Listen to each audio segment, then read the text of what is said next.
Chapter 13. A continuation of the reminiscences of John Watson, M.D.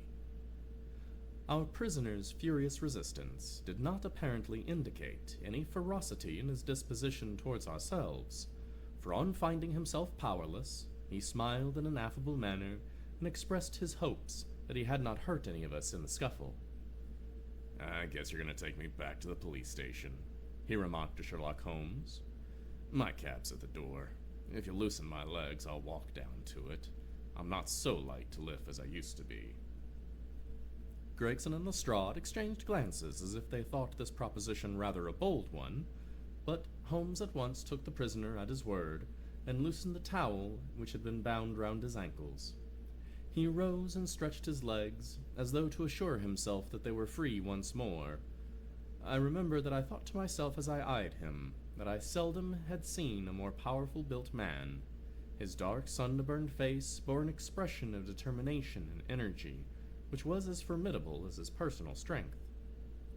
"If there's a vacant place for a chief of police, I reckon you're the man for it," he said, gazing with undistinguished admiration at my fellow lodger.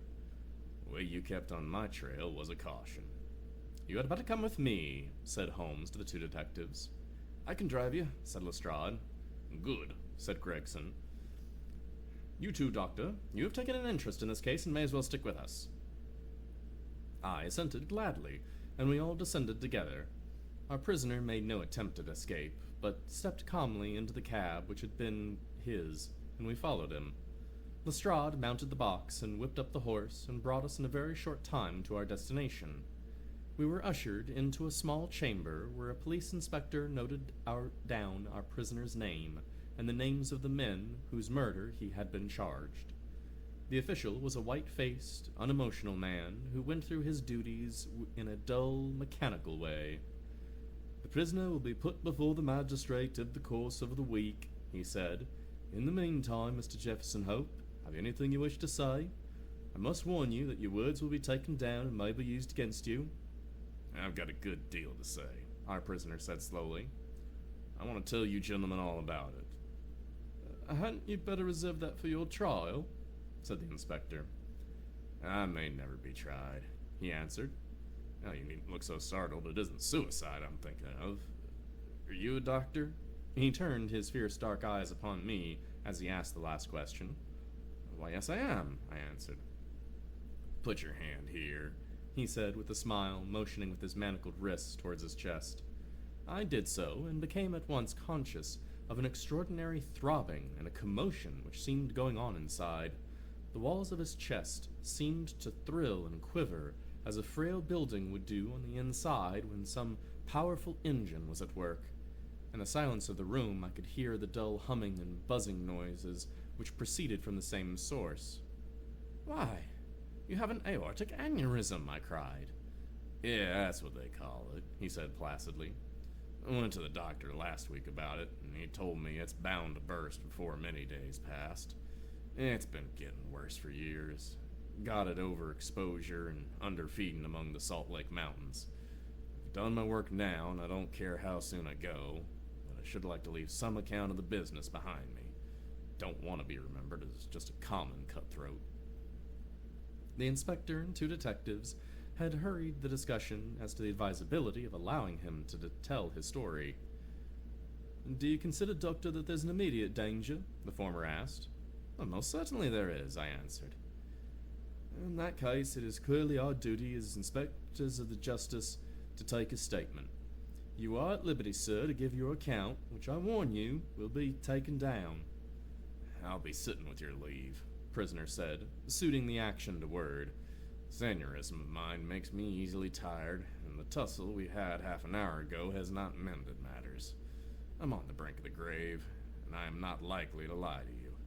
Every word I say is the absolute truth, and how you use it is a matter of no consequence to me." With these words, Jefferson Hope leaned back in his chair and began the following remarkable statement. He spoke in a calm, methodical manner, as though the events which he narrated were commonplace enough. I can vouch for the accuracy of the subjoined account, for I have had access to Lestrade's notebook, which, in the prisoner's words, were taken down exactly as they were uttered. It doesn't matter to you why I hated these men, he said. It's enough that they were guilty of the death of two human beings, a father and a daughter, and that they had, therefore, forfeited their own lives. After the lapse of time that was passed since their crime, it was impossible for me to secure a conviction against them in any court. I knew of their guilt, though, and I determined that I should be judge, jury, and executioner, all rolled into one. You'd have done the same if you had any manhood in you, if you were in my place. That girl I spoke of was to have married me 20 years ago. She was forced into marrying that same Drebber, and broke her heart over it. I took the marriage ring from her dead finger and vowed that his dying eyes should rest upon that very ring, that his last thoughts should be of the crime for which he was punished. I have carried it with me, and have followed him and his accomplice over 2 continents until I caught them. They thought to tire me out, but they could not do it. For if I die tomorrow, as is likely enough, I die knowing that my work in this world is done and done well. They have perished, and by my hand. There's nothing left for me to hope for, or to desire. They were rich, as I was poor, so that it was no easy matter for me to follow them. When I got to London, my pocket was about empty, and I found that I must return my hand to something for my living. Driving and riding are as natural to me as walking, so I applied at a cab owner's office and soon got employment. I was to bring a certain sum a week to the owner, and whatever was over that I might keep for myself. There was seldom much over, but I managed to scrape along somehow. The hardest job was to learn my way about, for I reckon that all the mazes that ever were contrived, this city is the most confusing. I had a map beside me, though, and once I spotted the principal hotels and stations, I got on pretty well.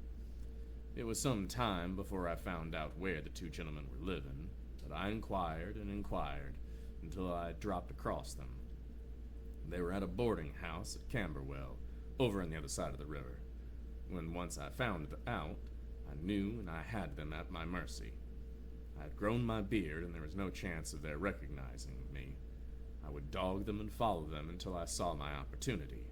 I was determined that they should not escape me again. They were very near doing it, for all that. Go where they would about London, I was always at their heels. Sometimes I followed them on my cab, sometimes on foot, but the former was the best, for when they could not get away from me. It was one early in the morning or late at night that I could earn anything, so that I began to get behind with money with my employer. I did not mind that, however, as long as I could lay my hand upon the men I wanted. They were very cunning, though. They must have thought that there was some chance of their being followed, for they would never go out alone, and never after nightfall. During 2 weeks, I drove behind them every day, and never once saw them separate. Drebber himself was a drunk half the time, but Stangerson was not caught napping. I watched them late and early, but never saw the ghost of a chance. But I was not discouraged, for something told me that my hour had almost come. My only fear was that this thing in my chest might burst a little too soon and leave my work undone. At last one evening, I was driving up and down Torquay Terrace, as the street was called in which they boarded, when I saw a cab drive up to their door. Presently some luggage was brought out, and after a time Drebber and Stangerson followed it and drove off. I whipped up my horse and kept within sight of them, feeling very ill at ease, for I feared they were going to shift their quarters. At Euston Station they got out, and I left the boy to hold my horse, and followed them to the platform.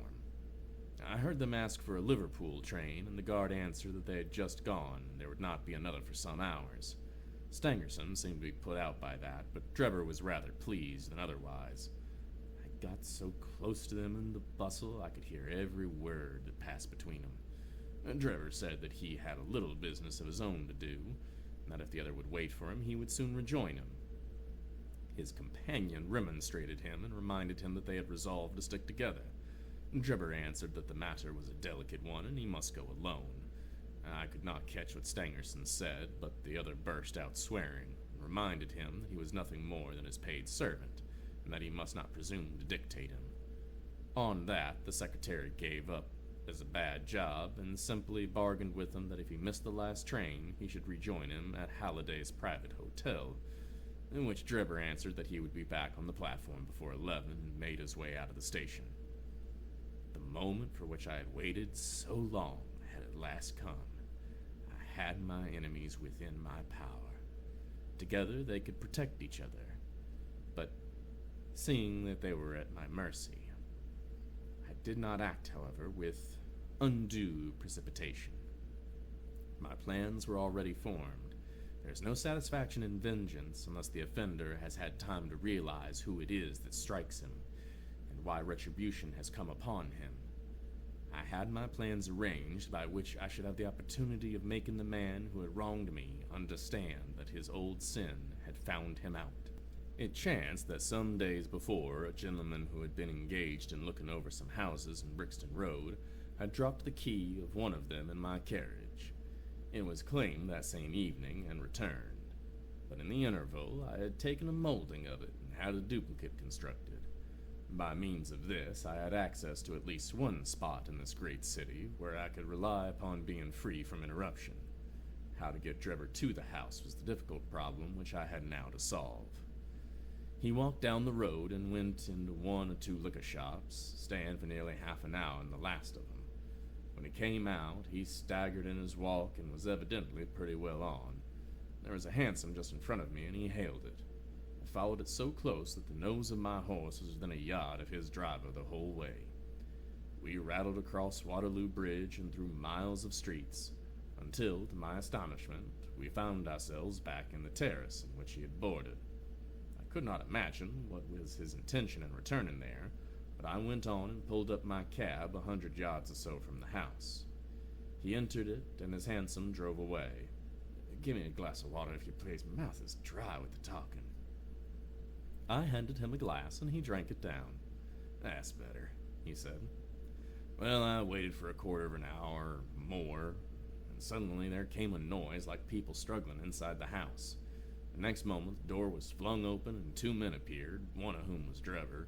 The other was a young chap who I'd never seen before. The fellow had Drebber by the collar, and when they came to the head of the street, he gave him a shove and a kick which sent him half across the road. "You hound, or something," he cried, shaking his stick at him. "I'll teach you to insult an honest girl." He was so hot, I think he would have thrashed Drebber with his cudgel, only that the cur staggered away down the road as fast as his legs would carry him. He ran as far as the corner, and then seeing my cab, he hailed me and jumped in. "Drive me to Halliday's private hotel," said he. I had him fairly inside my cab. My heart jumped so with joy that I feared lest at this last moment my aneurysm might go wrong. I drove along slowly, weighing in my own mind what it was best to do. I might take him right out into the country, there in some deserted lane, have my last interview with him. I had almost decided upon this when he solved the problem for me. The craze for drink had seized him again, and he ordered me to pull up outside a gin palace. He went in, leaving word that I should wait for him, and there he remained until closing time. And when he came out, he was so far gone that I knew the game was in my own hands. Don't imagine that I intended to kill him in cold blood. It would only have been rigid justice if I had done so, but I could not bring myself to do it. I had long determined that he should have a show for his life if he chooses to take advantage of it. Among the many billets which I have filed in America during my wandering life, I was once a janitor and sweeper out of the laboratory at York College. One day the professor was lecturing on poisons. He showed his students some alkaloid, as he called it, which he had extracted from some South American arrow poison, which was so powerful that the least grain meant instant death. I spotted the bottle in which this preparation was kept, and when they were all gone, I helped myself to a little of it. I was a fairly good dispenser, so I worked this alkaloid into small soluble pills, and each pill I put in a box with a similar pill made without the poison. I determined at the time that when I got my chance, my gentlemen should each have a draw out of these boxes, while I ate the pill that remained. It would be quite as deadly, and a a good deal less noisy than firing across a handkerchief. From that day, I always had my pillboxes with me, and the time had now come when I was to use them. It was nearer 1 than 12, and a bleak wind night, blowing hard and raining in torrents, dismal as it was outside. I was glad within, so glad I could have shouted from pure exultation. If any of you gentlemen have ever pined for a thing, and longed for it during 20 long years, and then you suddenly found it within your reach, you would understand my feelings. I lit a cigar and puffed at it to steady my nerves, but my hands were trembling, my temples throbbing with excitement. As I drove, I could see old John Ferrier and sweet Lucy looking at me out of the darkness and smiling, just as plain as I see you all in this room. All the way they were ahead of me, one on each side of the horse, until I pulled up at the house in Brixton Road. There was not a soul to be seen, nor a sound to be heard except the dripping of the rain. When I looked at the window, I found Drebber all huddled together in a drunken sleep. I shook him by the arm. "Time to get out," I said. "All right, cabby," he said. I suppose he thought we had come to the hotel that he had mentioned, for he got out without another word and followed me down the garden. I had to walk beside him to keep him steady, for he was a little top-heavy. When we came to the door, I opened it and led him into the front room. I gave you my word that all the way the father and the daughter were walking in front of us. "It's infernally dark," he stammered about. "We'll soon have a light," I said, striking a match and putting it to the wax candle which I had brought with me. "Now, Enoch Drebber," I continued, turning to him and holding the light in my own face, "who am I?" He gazed at me with bleared and drunken eyes for a moment, and then I saw a horror spring up in them and convulse his whole features, which showed me that he knew me. He staggered back with a livid face, and I saw the perspiration break out upon his brow, and his teeth chattered in his head. At the sight, I leaned back against the door and laughed long and loud. I had always known vengeance would be sweet, but I had never hoped for the contentment of soul which now possessed me. "You dog," I said. "I have hunted you from Salt Lake City to St. Petersburg, and you have always escaped me. Now at last your wanderings have come to an end, for either you or I shall never see tomorrow's sunrise." And he shrunk still further away as I spoke, and I could see on his face that he thought I was mad. So I was for the time. The pulses in my temples beat like sledgehammers, and I believe I would have been fit if some sort of the blood had not gushed from my nose and relieved me. "What do you think of Lucy Ferrier now?" I cried, locking the door and shaking the key in his face. "Punishment has been slow in coming, but it has overtaken you at last." I saw his coward lips tremble as I spoke. He would have begged for his life, but he knew well that was useless. "But you murder me?" he stammered. "Oh, there is no murder," I answered. "Who talks of murdering a mad dog? What mercy had you upon my poor darling? And you dragged her from her slaughtered father and bore her away to your accursed and shameless harem?" "It's not I who killed her, father," he cried. "But it was you who broke her innocent heart," I shrieked, and thrust the box before him. "Let the high God judge between us. Choose and eat. There is death in one, life in the other. I shall take what you leave. Let us see if there is justice upon the earth, or if we are ruled by chance."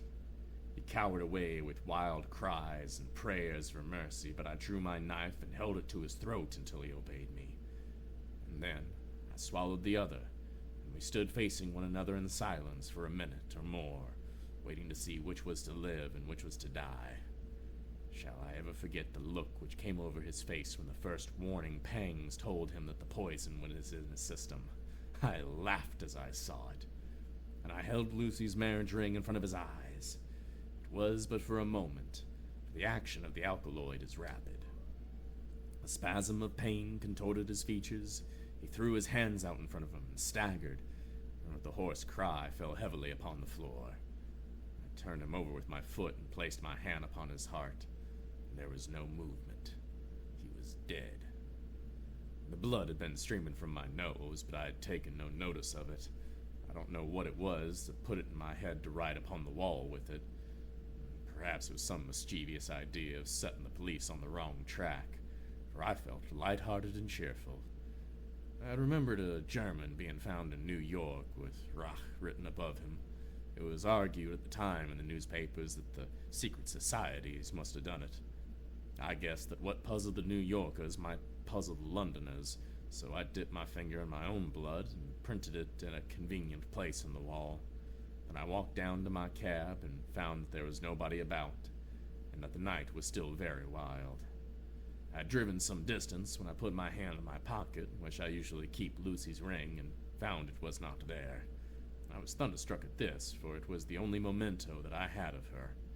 Thinking that I might have dropped it when I stooped over Drebber's body, I drove back, leaving my cab in a side street. I went boldly up to the house, for I was ready to dare anything rather than lose the ring. When I arrived there, I walked right into the arms of the police officer who was coming out, and only managed to disarm his suspicions by pretending to be hopelessly drunk. That was how Enoch Drebber came to his end. All I had to do is so much for Stangerson, and so pay off John Ferrier's debt at last. I knew that he was staying at the Halliday's private hotel. I hung about all day, but he never came out. I fancied that he suspected something when Drebber failed to put in an appearance. He was cunning, that Stangerson, always on his guard. If he thought he could keep me off by staying indoors, he was very much mistaken.